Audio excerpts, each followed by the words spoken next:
dans le prochain épisode de Demain nous appartient. Tandis que l'étau se resserre sur Nicolas, Sophie marque son territoire. En parallèle, Camille se fait pincer. Attention, les paragraphes qui suivent contiennent des spoilers sur l'épisode de Demain nous appartient diffusé demain soir sur TF1. Si vous ne voulez rien savoir, ne lisez pas ce qui suit.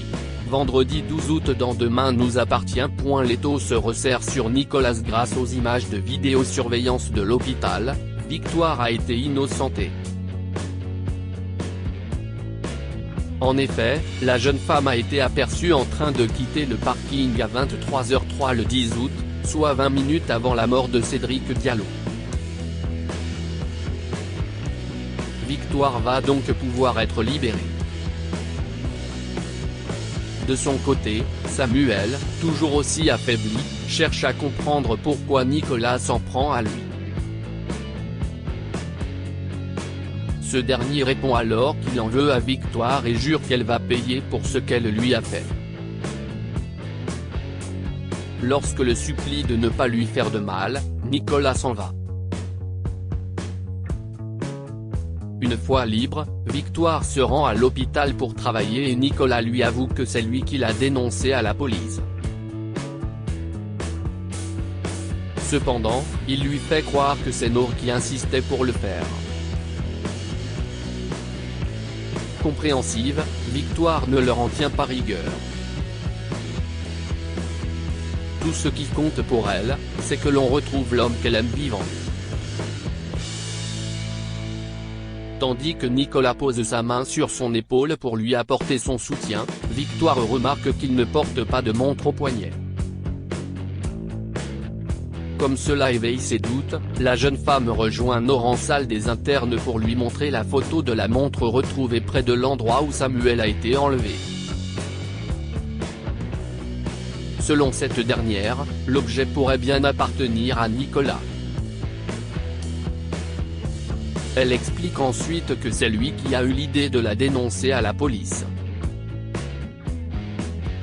Juste après la mort de Cédric, il est venu la voir pour lui parler de la vidéo de menace et lui dire qu'il aurait dû agir en allant voir les autorités.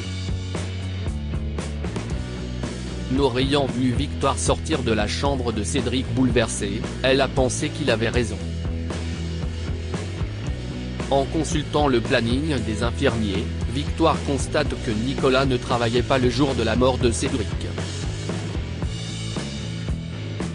Pourtant, Nour a passé la soirée à travailler avec lui. Victoire comprend donc que c'est lui qui a tué Cédric et qu'il est à l'origine de tous ses malheurs. Par la suite, Victoire va au Harap puis montre à Paul une photo de Nicolas après lui avoir présenté ses excuses.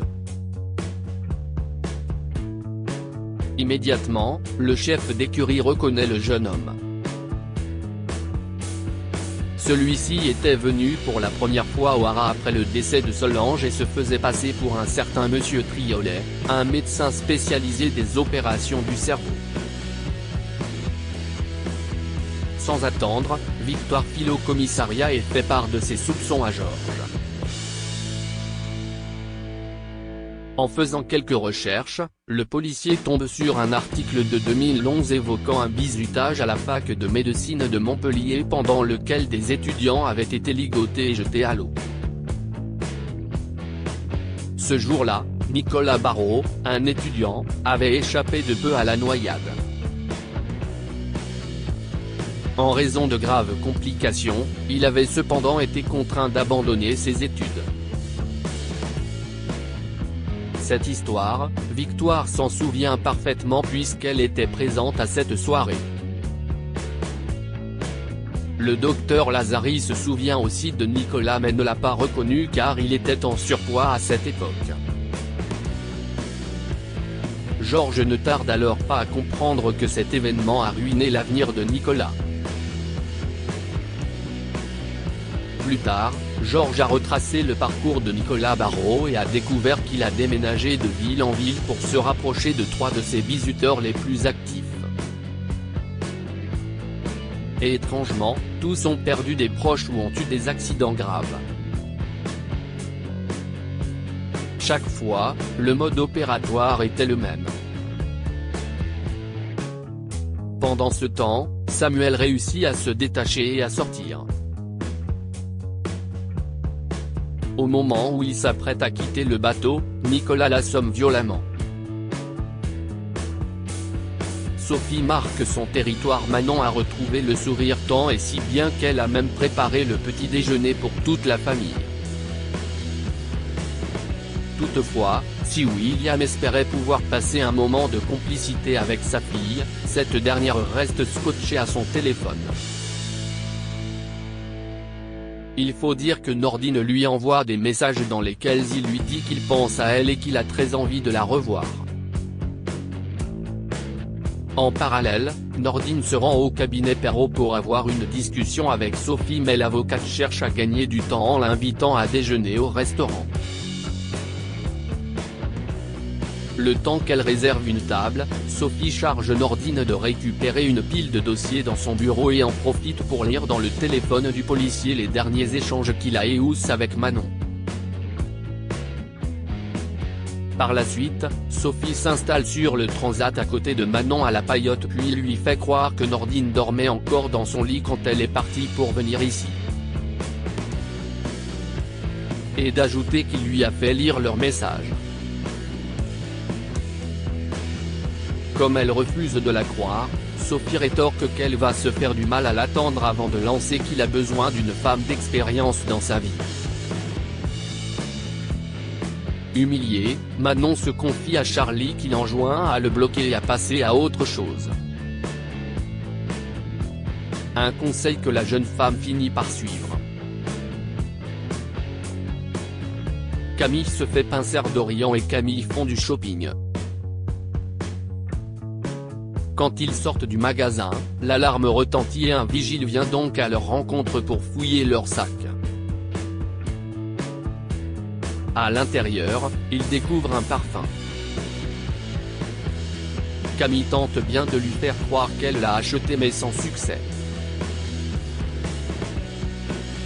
Comme il menace d'appeler la police, Dorian intervient et se dit prêt à payer le parfum.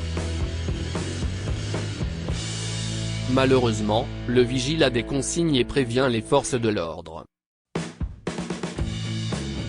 Peu après, Camille est embarquée au poste où elle est entendue par Sarah.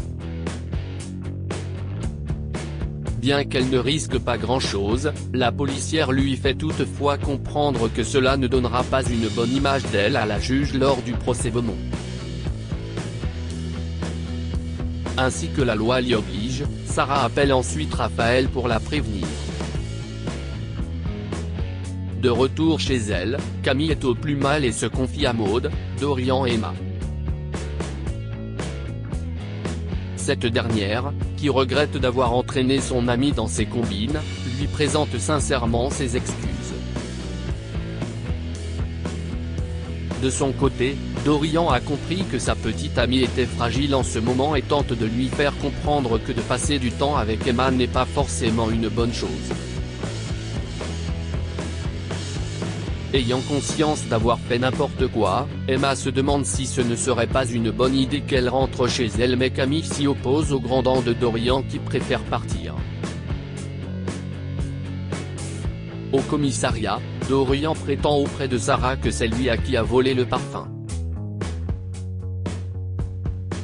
Lorsqu'Aurore arrive, elle cherche à savoir ce que son neveu fait là. Dorian répond alors qu'il est venu se dénoncer. Loin d'être dupe, Sarah interrompt leur conversation et précise à sa collègue qu'il fait cela uniquement pour couvrir sa copine.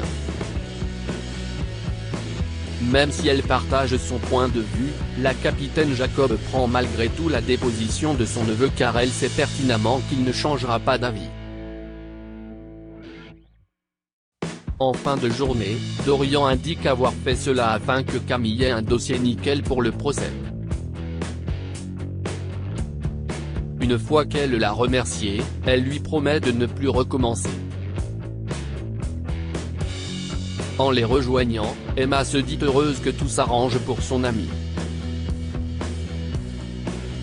Tandis que le ton monte rapidement entre elle et Dorian, Camille est pris d'arrêter de se prendre la tête pour elle. Comme elle veut passer une bonne soirée, ils acceptent de faire un effort.